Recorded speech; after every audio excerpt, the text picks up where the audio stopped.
नमस्कार दोस्तों, pure banking में आपका स्वागत है। आज बैंकिंग के एक नए टॉपिक के साथ आया हूँ और आज का टॉपिक है bankers cheque, demand draft, multi city cheque. तो इन तीनों टॉपिक को हम एक एक करके डिस्कस करेंगे और इस बैंकिंग के टॉपिक में देखेंगे कि बैंकर्स चेक क्या है, डिमांड ड्राफ्ट क्या है और मल्टी सिटी चेक क्या है। इससे पिछली वीडियो में हमने चेक के बारे में पढ़ा था कि चेक का पेमेंट कैसे होता है। तो आज हम उसी कड़ी में आगे बढ़ते हुए आगे के टॉपिक को समझने की कोशिश करेंगे। तो एक एक करके देखते हैं। पे ऑर्डर बैंकर्स चेक आखिर है क्या? The lack of certainty regarding payment of a check makes it unacceptable to some entities like government department and institutions. कभी कभी क्या होता है, जब हम चेक से पेमेंट करते हैं तो उसमें बाउंस होने के चांसेस रहते हैं। चेक बाउंस होता है, चेक रिटर्न हो जाता है, कभी कभी इनसफिशिएंट बैलेंस की वजह से, कभी कभी सिग्नेचर की वजह से, कभी कभी सही से चेक नहीं भरा गया उस वजह से। बहुत सारे रीज़न होते हैं जिस वजह से चेक रिटर्न चला आता है। इस वजह से जो गवर्नमेंट डिपार्टमेंट है या इंस्टीट्यूशंस हैं वो क्या करते हैं कि जो चेक होता है उसे लेना पसंद नहीं करते हैं, वो उससे बचने की कोशिश करते हैं। अनएक्सेप्टेबल इनके लिए है, क्योंकि इससे इनके पास इतना टाइम नहीं होता या इतना उसमें श्योरिटी नहीं होती, इस वजह से इसे अवॉइड करते हैं। For instance an applications for entities like government departments. For instance, an applications for admissions to a government university has to be accompanied by a pay order or demand draft towards the application fee. Application fee के रूप में जो हमारे government universities हैं या बड़े बड़े institutions हैं वो क्या करते हैं, चेक नहीं मांगते, वो बोलते हैं आप हमें पे ऑर्डर दो या डिमांड ड्राफ्ट दो। तो इस तरह से हम आपका फ़ी लेंगे। तो फ़ी के लिए वो चेक को एक्सेप्ट नहीं करते, वो बोलते हैं पे ऑर्डर दो या डिमांड ड्राफ्ट दो। ए पे ऑर्डर और a bankers cheque is a cheque issued by a bank on itself. Pay order या बैंकर्स चेक क्या होता है? जो बैंक इशू करता है चेक, तो बैंक के द्वारा इशू किया जाता है ए पे ऑर्डर या bankers cheque. Both the drawers and drawee is the same bank. तो ड्रॉवर और ड्रॉवी दोनों सेम बैंक ही होता है, एक ही बैंक से आप ड्रॉवर और ड्रॉवी बना सकते हैं, यानी यही ड्रॉवर है और यही ड्रॉवी भी है। In fact the same branch of the bank, कभी कभी तो सेम ब्रांच भी हो सकती है ड्रॉवर और drawee. Unlike in a ordinary cheque where the drawer is the customer, जबकि एक ऑर्डिनरी चेक में क्या होता है कि ड्रॉवर कस्टमर होता है।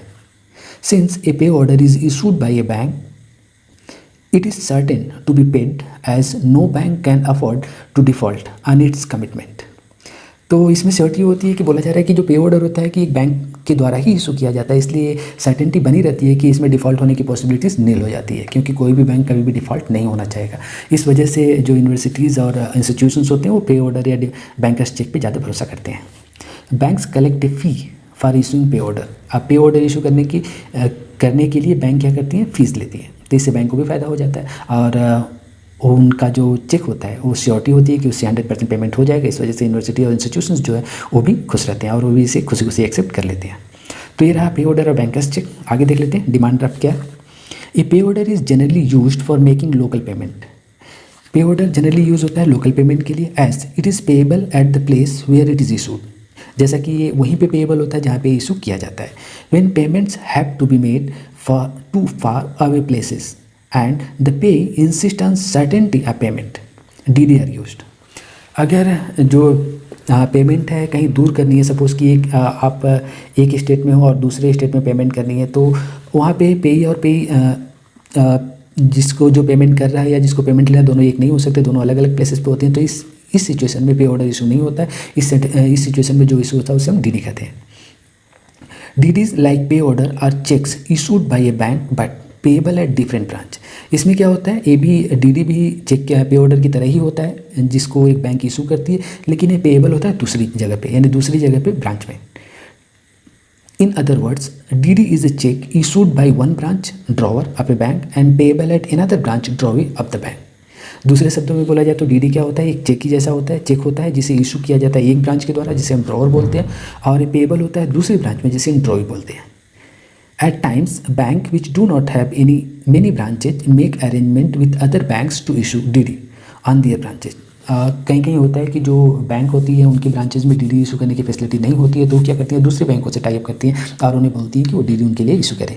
For instance ICICI bank has an arrangement with Bank of India whereby branches of ICICI bank can issue DD payable at selected branch of Bank of India. ICICI bank का example लिया गया यहाँ पे। ICICI bank क्या करता है, Bank of India को arrange करता है DD इशू करने के लिए और बैंक ऑफ इंडिया की ब्रांच में DD को पे करा देता है। The amount paid by Bank of India will be reimbursed by the head office of ICICI bank together with commission as per their agreement. फिर क्या होता है आगे कि बैंक ऑफ इंडिया में डीडी इशू पेएबल हो गया और उसके बाद इनका जो हेड ऑफिस होता है ICICI बैंक का, उसके साथ बैंक ऑफ इंडिया के साथ टाई अप करता है और वहाँ से अपने पैसे को वापस ले लेता है और जो भी कमीशन देना होता है, जो भी एग्रीमेंट हुआ होता है कमीशन की, वो कमीशन उसको दे देता है। तो इस तरह से दोनों बैंक को फ़ायदा होता है और उनको डीडी के पैसे ICICI बैंक को आसानी से मिल जाते हैं। No bank will stop payment of a DD issued by them except in case of fraud. कोई भी बैंक डीडी के पेमेंट को स्टॉप नहीं कर सकता, हाँ एक्सेप्ट कुछ एक्सेप्शनल केसेज हैं, अगर फ्रॉड का केस है तो इसमें रोका जा सकता है। Bank collects a commission for issuing DD, bank DD issue करने के लिए कमीशन लेता है।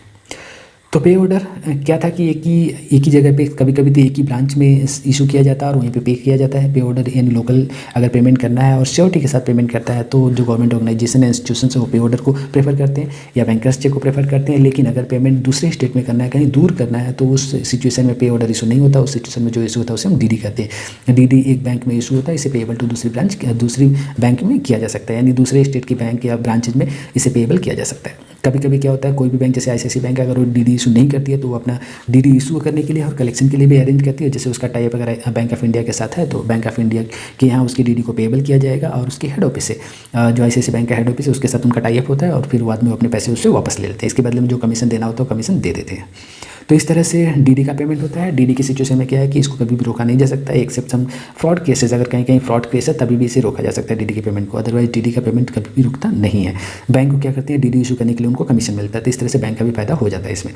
तो ये दोनों तरह से विन विन सिचुएशन है। जिसको पेमेंट होना होता है उसको भी 100% श्योरिटी रहती है और बैंक को डीडी इशू करने के लिए कमीशन मिलता है तो उसको भी 100% फ़ायदा होता है। तो इस वजह से दोनों इसमें इंटरेस्ट लेते हैं और डीडी को इशू करते हैं।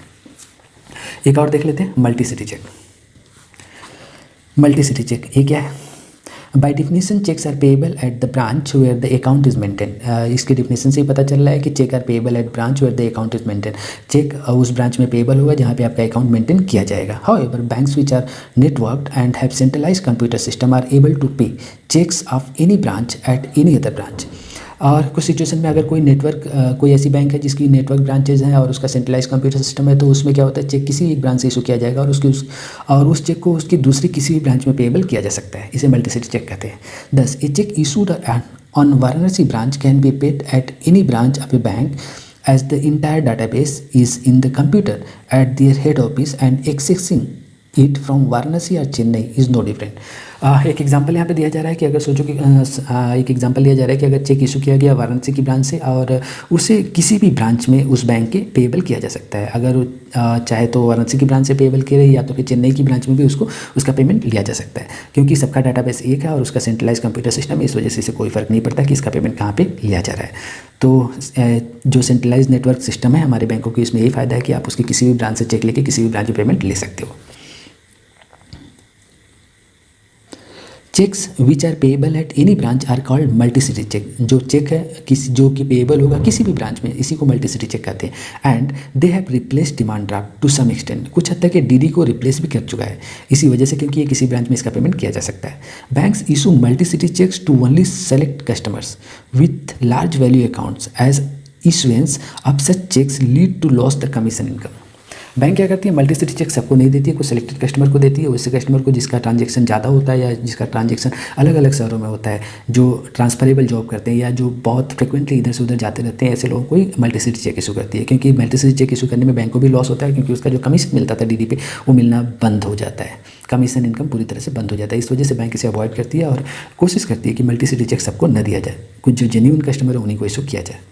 Demand drafts will continue to be in use as it carries the guarantee of bank regarding payment.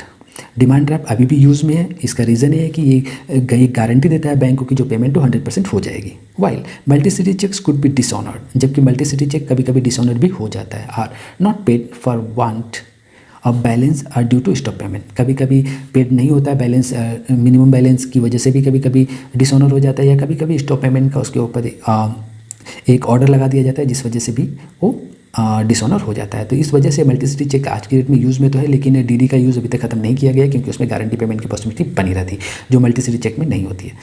तो ये रहा मल्टी सिटी चेक के बारे में। तो आज फाइनली हमने 3 चीज़ों को देखा। सबसे पहले हमने बैंकर्स चेक या पे ऑर्डर के बारे में देखा, बैंकर्स चेक या पे ऑर्डर के बारे में देखा। दूसरा हमने डिमांड ड्राफ्ट के बारे में देखा। तीसरा हमने मल्टी सिटी चेक के बारे में देखा। तो आज के लिए नहीं, कल फिर से मिलते हैं एक नए टॉपिक के साथ। तब तक के लिए जय हिंद।